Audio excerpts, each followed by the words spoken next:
Hi, everybody, and welcome to We'll Talk with Artists. My name is Martha Campbell. I'm MFA's Communications Manager.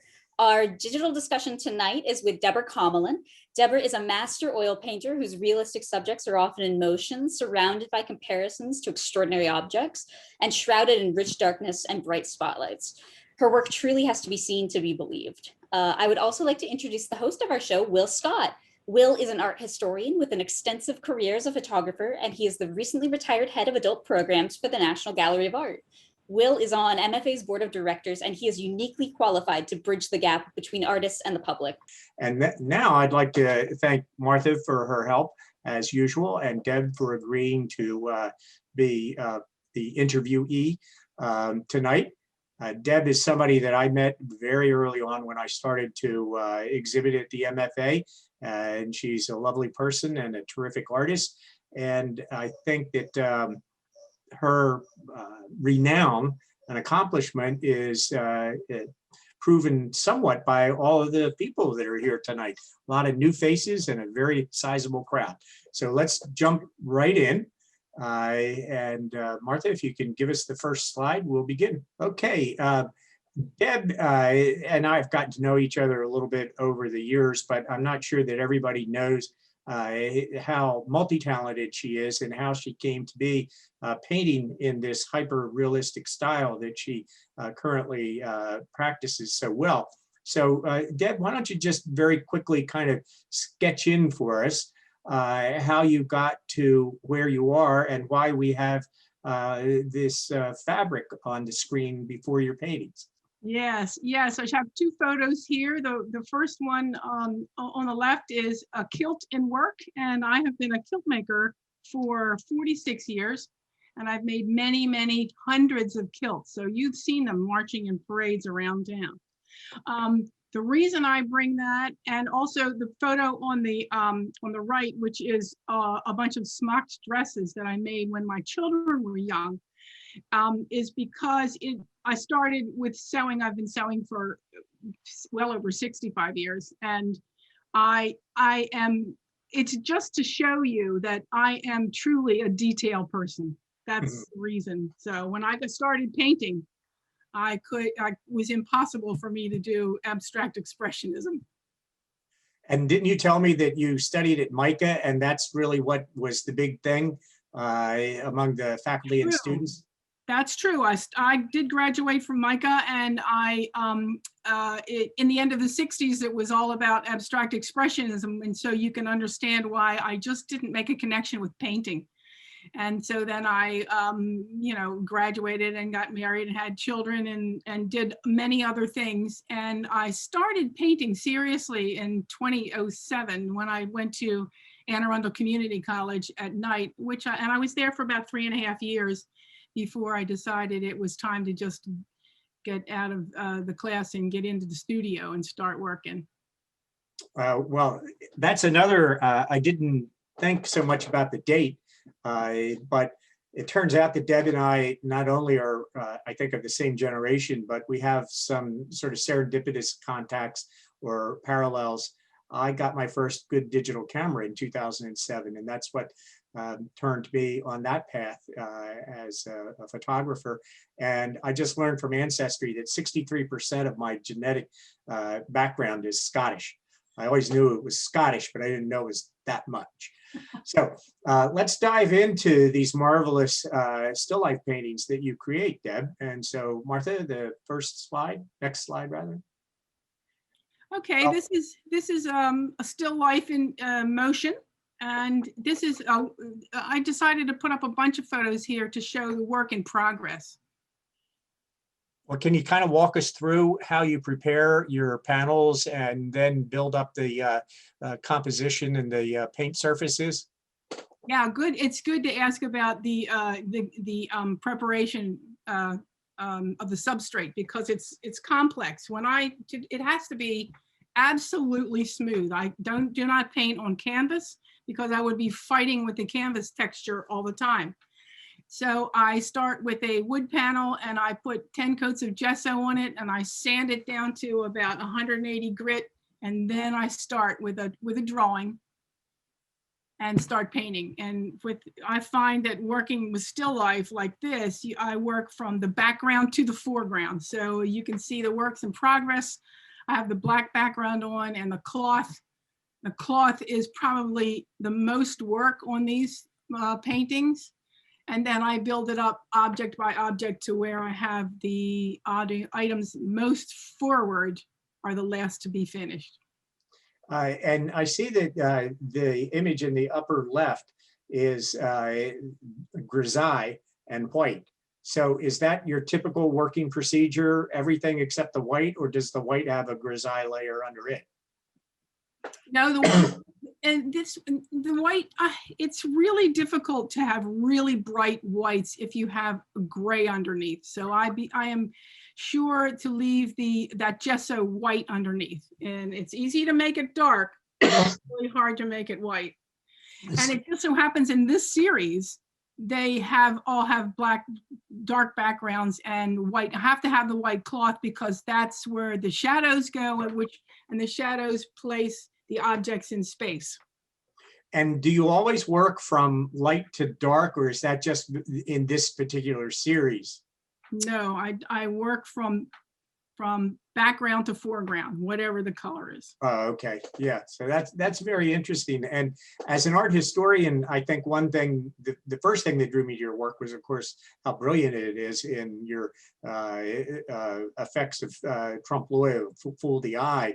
But as an art historian, and having studied most of the history of Western art from the 17th century forward in graduate school and beyond, that this is such a strong tradition in European art, particularly, and in the 17th century, it really flowered in Holland and in Flanders. So, I see something like this and I can't resist.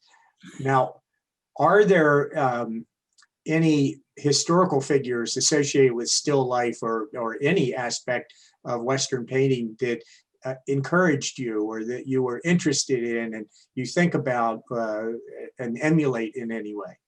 Well, definitely. I started down this road while I was at Anne Arundel. My teacher there his way of teaching was we would study a painter and a genre for the semester and learn to paint in that style. And one of those semesters was we went to the National Gallery and saw the Luis Melendez show. And he was an 18th century Spanish painter who painted in this style. And then I had to paint that way for the semester. And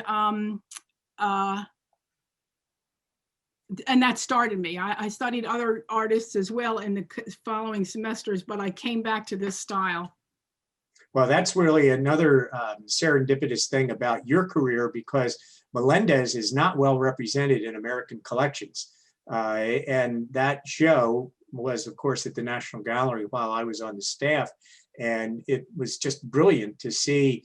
It was I think I'm recalling this correctly, the largest number of his works ever shown in one exhibition in America. So again, you were just in the right place at the right time, and it resonated for you and helped you begin your career as a painter. Okay, well, this is like an art historian's dream too, although I did not say to Deb, I want you to do this or that, but this is what, in studying the genre of still life, I would want this slide to demonstrate the process of how you construct one of these paintings. So that's just a great choice on your part. Let's go on to the next slide.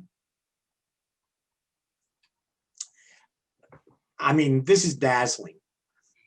How do you do this, and what is the process to get you to this point where you not just have a glass marble, but you have the shadow and the translucency all revealed in your painting?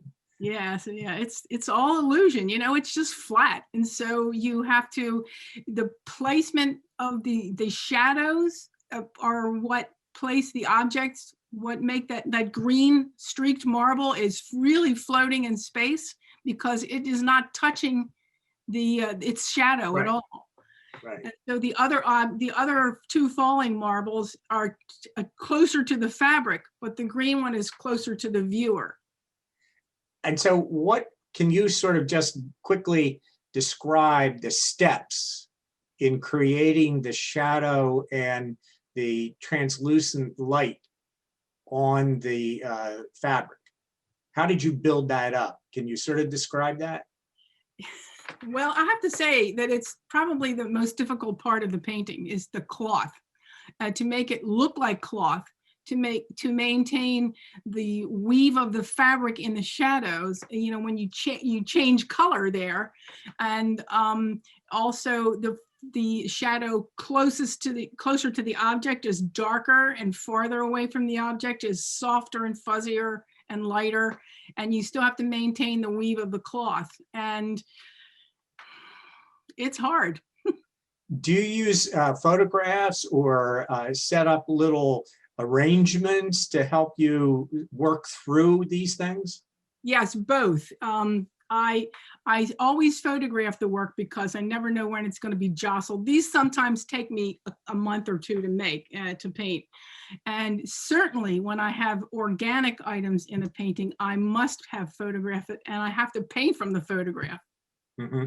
So if you're taking a month to do one relatively small painting, do you have a couple of things going at the same time, or do you work on some of your textiles, or are you just really, you know, every day you go in the studio and you work on this one composition, this one painting until it's completed?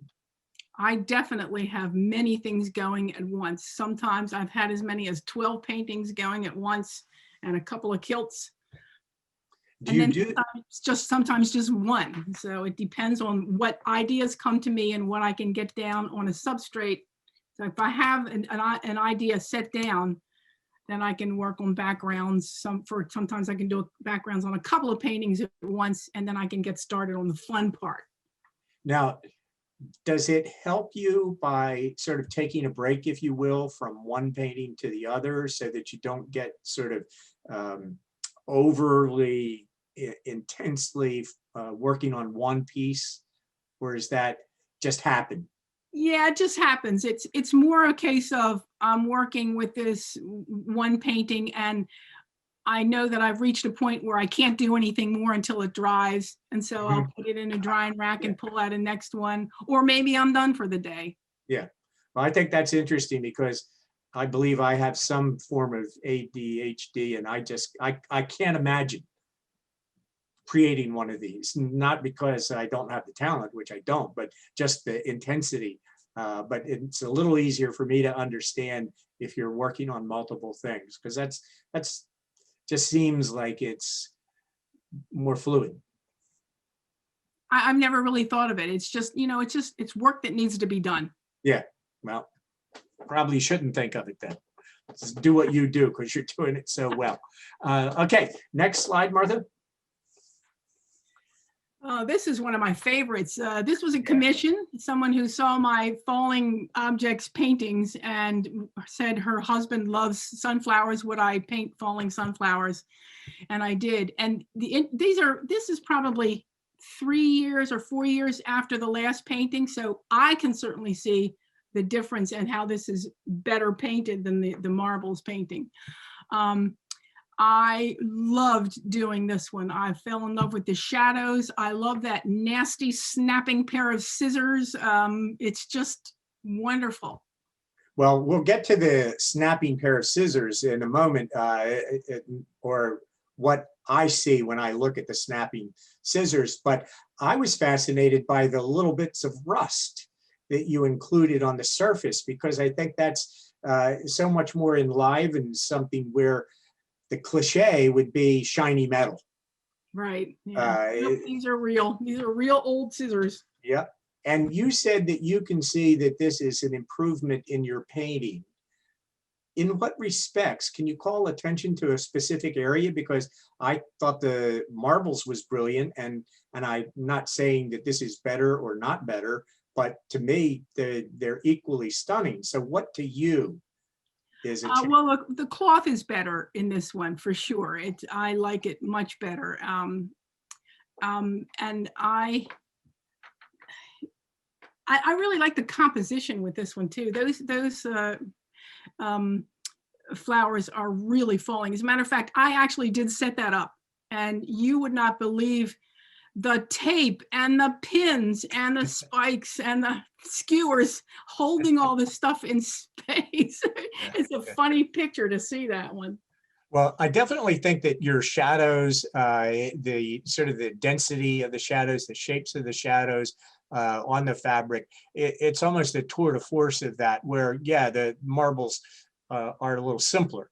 Not that they're easier, but they're simpler in the arrangement or the composition. So you really challenged yourself, and you certainly brought it off. Martha, next slide, please. Now, this is a little bit, for me as the historian of American art, I just felt like I had to put this in because a couple of things. First of all, of course, James Peale, the artist who created this still life in the middle part of the 19th century, was the brother of Charles Wilson Peale, and was acclaimed at the time as one of the most accomplished still life painters in America. And I mentioned when we began the importance of 17th century Dutch still life. Well, that Dutch still life tradition was revived or popularized in France in the 18th century, although it was very much a debatable enterprise, because the French artists that painted large canvases of historical subjects full of figures were very disparaging of still life artists, because that was supposed to be easy and not as intellectually challenging. And that's not really true, but that was the aesthetic discourse of the day. And then in the 19th century, possibly because of the connections between the northeastern United States and Holland, there was a growing interest in this kind of still life in America. And I think all of us who are watching and listening today know about Charles Wilson Peale living in Annapolis, being from the Eastern Shore, going on to Philadelphia, and his whole family becoming full of artists and scientists. So I just wanted to briefly lay that out to make the point that Deb is really continuing a centuries-old tradition and doing it at an extremely high level. So let's go on to the next slide. That's our art history tidbit for the day. This is what I meant when I said we're going to talk about the shears, the garden shears. Deb, I think you have a real sense of humor, and it might even be a little dark, but I like that very much.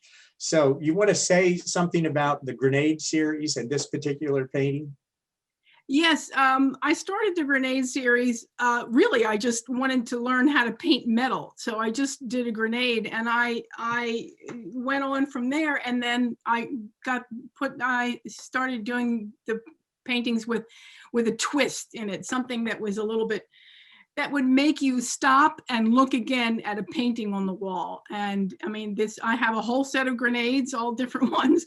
And this, of course, is a pineapple grenade, which is why it's called Still Life with Pineapples. This was a very successful painting. Matter of fact, the Grenade series has been very successful, well-received series.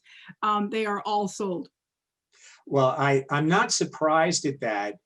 And to me, as an art historian, I think the lack of surprise is not just because of your talent and skill, but really one thing about still life painting in 17th century Holland especially was that many of the successful still life painters weren't just trying to create an illusion of reality, but they often had a moral message or something more witty like this, like you've done. There was always something more than just looking and sort of going, oh, that's amazing that the artist was able to do that. And here I noticed also as a more of a modernist or a formalist in my own work, the shape of the grenade and the segments contrasted with the segments of the pineapple, that's really on a formal level, I think, quite clever also. So I'm not surprised you've been successful with them. In fact, I would covet this one. Of course, it's sold, so easy on my bank account. All right, next slide. Now, as a baseball fan, this is my favorite of the grenades that I've seen. So are you a baseball fan? Is that what made you want to do this one? Actually, well, I am, but actually this style of grenade is called a baseball grenade. Oh, I didn't know that. Yeah, because those little round ones were easier to throw. Sure. The pineapple is really a fragmentation bomb, but this was an earlier one, and it's called a baseball grenade. And the working title for this was baseball, softball, hardball, which I really liked, but it was bought off the easel before it was ever shown. And so I allowed the client to name it. So this is what she wanted to call it. Well, good on her, because to me, as soon as I saw it, you know, as playing baseball, and my son and my grandson played baseball, and being an Orioles fan, long suffering the last few years. But anyway, the strike three and the idea of the explosion is what I thought it was all about. And so you shouldn't have told me about your patron, but good on her anyway. So this is one, and I think this is another thing that I would compliment you on, that you do have a sense of humor. You're not taking what you're doing too seriously, and that adds another dimension to these wonderful paintings you've created. So I think we have another one to look at. One thing I like to do when I'm talking to one of our member artists like Deb is ask if there's something they're working on right now that they would like to share with the audience. And this is her current series. And so, Deb, why don't you tell us a little bit about these two works and the series as a whole? Yes, I'm going to do a show in June in a nautical community, and I'm sure that they're tired of sailboat paintings and seascapes. But I wanted to have something that was nautical, and so I decided I would paint a series of things that are red and green, and I would always put the red on the left and the green on the right. And I chose this pair because this is the only one that I've done as a pair, and I did the red right returning with the striped balls. But most of the other paintings are organic, like a green tomato and a red tomato, and a green plum and a red plum, and I have about 9 finished of these so far. So you're not going to exhibit them until you have that show? Well, they're on my website. You can certainly see them there, but okay. Yes, they are not going to be exhibited anywhere until that show. Okay, well, that's a lot of fun, and I like that you're continuing. Do you think you'll stop doing these when you have the show, or if they turn out to be as popular as I imagine they will be, there'll probably be with the sailing community an ongoing interest in them? It's possible, right? Yeah, we'll see. Do you have any other ideas for a new series that you might initiate? Oh gosh, no, I'm still I feel like I'm in the beginning of this series, and I always have more grenade paintings to do and falling items. And so they're all ongoing series. And so it just keeps stacking up. Yeah. Well, I wish you continued success. And I think I've seen a couple of the questions pop up in the chat. So Martha, why don't you start with those that have already been submitted?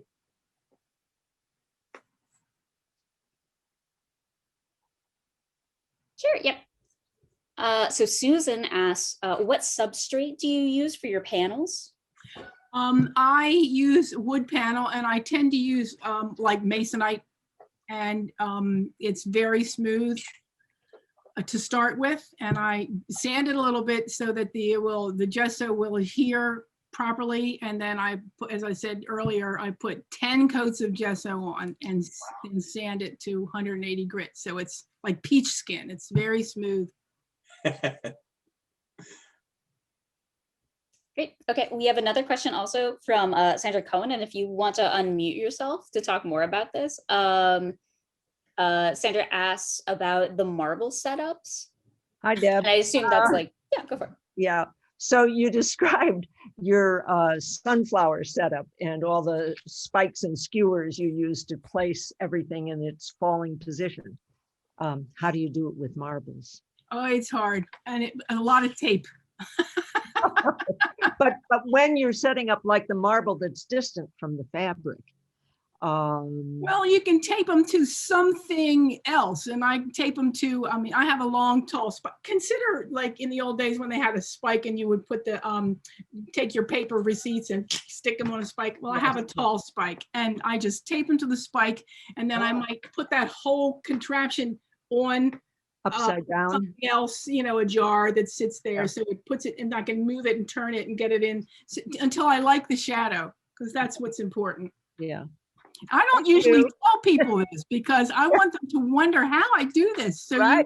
I'm sorry I asked. it's all privileged information.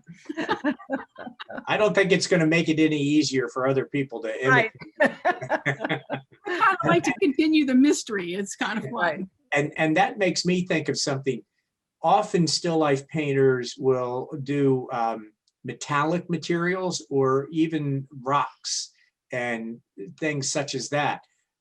Have you ever tried more metallic surfaces and substances like rocks and minerals? I really haven't, not yet. I put them on the list. Okay. Martha, are there other questions? There's none left in the chat, but if anyone would like to raise their hand, I think I see Chris, if you want to Okay. unmute yourself.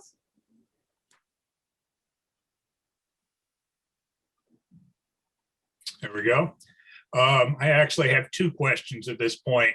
Do people try to stump you with bringing materials in for you to paint and can you do this? Can you do this? Actually not. Okay. It's rare when I have had a commission, which is okay. Commissions can be tricky. Okay. Second question goes, I remember looking at the Vermeer show at the National Gallery years and years ago. And what interested me was that in spite of the fact that it was still the same clear detail, I mean, it was Vermeer all the way through, but I noticed that over the course of time, he discovered that he was able to get the same effects, same photorealistic effects with much more economy, I guess, much less labor. He was able to do the same thing with less. And I was wondering if that's something that you've discovered in your work as well, that you figured out that you don't necessarily have to be quite so obsessive compulsive as you may have been when you started out. Yeah, so you're saying rather than sticking to exactly what I see, I can work more with more illusion. So yeah, or you figured out how you can get the same effect without working so hard.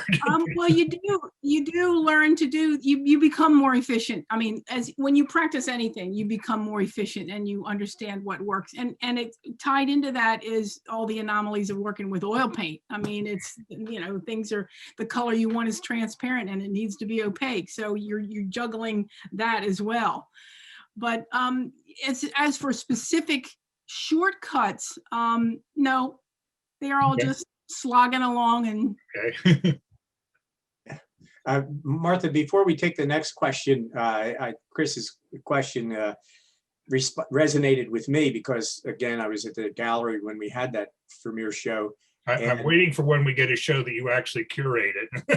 No, I don't. I was not a curator. I was an educator. So I contributed to catalogs through essays from time to time, but I didn't get the chance to organize shows at the gallery. But Vermeer and 17th century Holland actually had an ongoing aesthetic debate about whether still life or any form of painting, portraiture, should be broadly painted more in the manner of Hals and Rembrandt, or more finely painted, as Deb and as Vermeer and others do. And so that was sort of formed two camps. And some collectors would only collect one type, and some artists would only teach their students and practice one type. But that's a fundamental issue in this kind of painting. A good question. Anybody else? We do have 2 more questions in the chat, but there's also a couple of very nice comments that I want to read. Chris Fowler says a very still life. And then also Penny Penny says still life. For nature, they stay very still life. And then Penny says, as Deb's sister, I can verify that she's always juggling many balls or marbles at a time. Her titles are wonderful, often a pun or a double entendre. Way better than untitled, as many artists do. And I thought that was very nice. Yeah. Great. So the last 2 questions we have is one from Wil Kommalan, who asked if you would speak on your parking paintings. I've got one behind me here. It's interesting. That's how I started out painting, and they immediately went into realism from that. But this painting behind me is interesting. I joined MFA in 2010. I entered the member shows the first 2 times, and my work never were juried in at all. And I entered the 3rd time, this one, and it took first. Good. I surprised everybody. Yep. Don't let a little rejection stop you. Oh no, just pick a different show. Yeah. Well, and my wife and I were fortunate to get one of Deb's paintings from Collector's Choice. And it's Natty Bow, the famous Natty Bow sign. So it's very similar, the architecture and the signage format. But as a former beer fan, had to give that up. And as interested in Baltimore and our region, it has a prominent place in our home. So love those paintings. Other questions? Sandy, if you have another question, you're welcome to unmute yourself. Yes, another question. So Debbie, a lot of your subjects that I've seen are compact or smooth and smooth, like marbles, like certain fruits and vegetables, like certain, baseballs, all of that stuff. You love the composition with the sunflowers, and I suspect everybody loves that. The grace of that and the variation in the shadows that comes with the petals and all of that. And I remember one of yours that I really loved. I don't remember what you called it, but it had a pair of old wire glasses that were falling, and the shadow made by the wire glasses and so on. So I'm just wondering, it seems to me the more recent stuff of yours I've seen tends to be on the compact side and doesn't lend itself to these graceful shadows that are very fetching. And I'm just wondering about whether you're focused at all on that in your choice of subject, and whether you might want to find more subjects that lend themselves to that. Oh, I'd love to. That's one of the things I love about, and one of the things that everybody loves really about the sunflowers is the shadows, because they're striking. And actually, I entered that in the ARC, which is the Art Renewal Center 15th Salon, and it actually made the first cut. So I made it into the semifinals, and there were 5,000 entries from 83 countries. And so I didn't get any farther than that, but I was just very pleased. It's definitely a winner. Yeah. Yes. Well, and Sandy, it's interesting that you, the way you discussed it, because I think the sunflower is a very challenging subject because of the individual's petals and the fact that, the sunflowers are sort of hairy, the leaves and the stems and everything. And Deb, you did a wonderful job of capturing all of that. So that's a real challenging subject and a real challenging composition you created for yourself. One of the things, oh, sorry, Sandy. No, one of the things about that painting was that when you buy sunflowers from the store, they have stripped all the leaves off. They always come that way. And so I had to find leaves Mhm.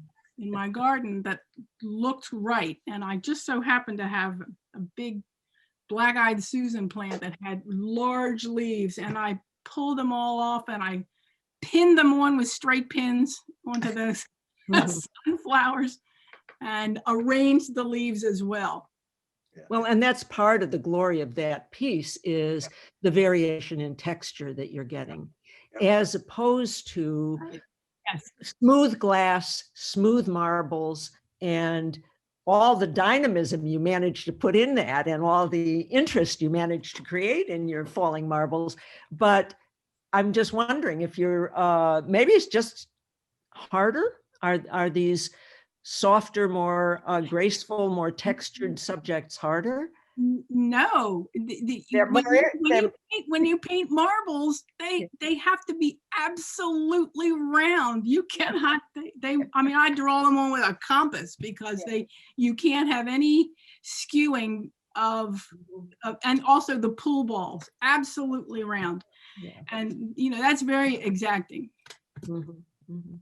And I think when you take this kind of subject and this kind of approach, Deb, you really are setting yourself up to the nitpickers of the world that are going to look at it, and say, oh, that doesn't look completely round to me, you know, because that's what on the surface people are looking at first. But just the conversation you were having with Sandy shows how complex and how much thought and preparation goes into something like still life. That it's not easy. It can be very challenging depending on the way the artist handles that subject and that type of painting. And Deb, by the way, if you're inclined to do more sunflower pictures in season, I know somebody with a whole field of them in South County if you want to get them with the leaves.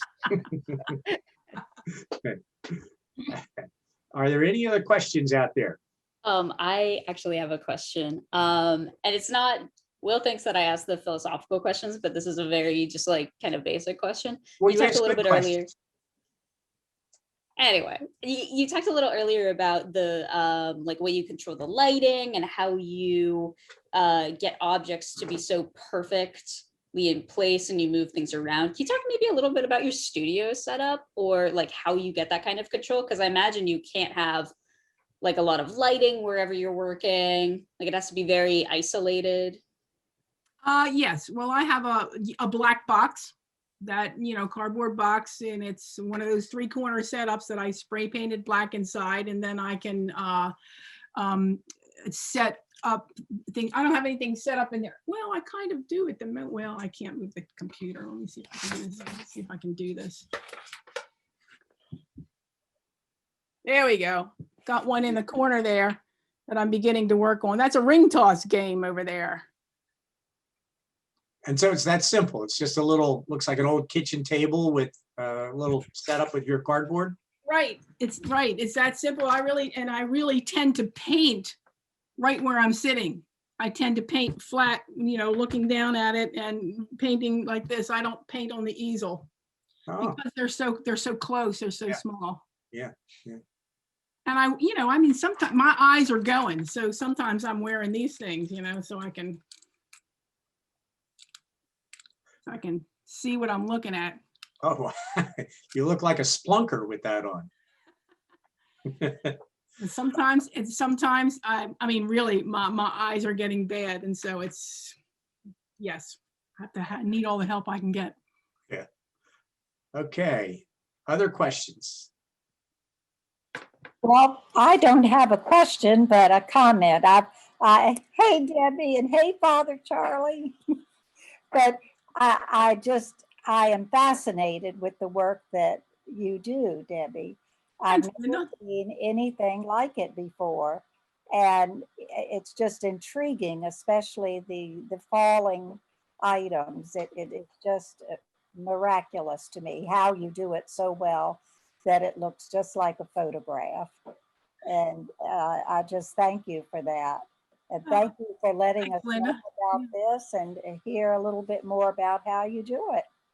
So proud of Well, you. you know, there's hundreds and hundreds of painters out there who paint still life, and they're extraordinary. And I learned a long time ago that you need something else. You need something in your painting that makes people stop and look, because people will walk through galleries and they just walk through, and you want them. So what can you do? And one of my teachers told me that, and he said, you know, I can't tell you what that is. You have to find it.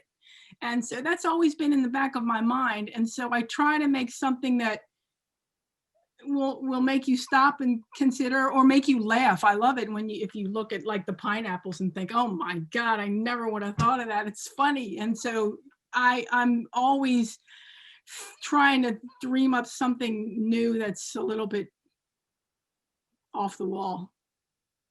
Well, you definitely found it, and it gets attention. I know it must. Yep, Thank you're really on to something, Deb, and you do a wonderful job. And I wish you continued success.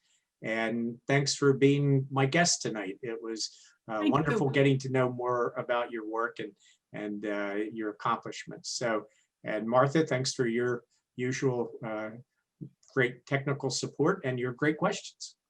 So. We'll be back on March 9th, and we'll be talking with MFA member Jane Schatz, who I don't know if she'd like me calling her a sculptor, but she does some really interesting abstract stuff. So come back and join us for that. Yep. All right.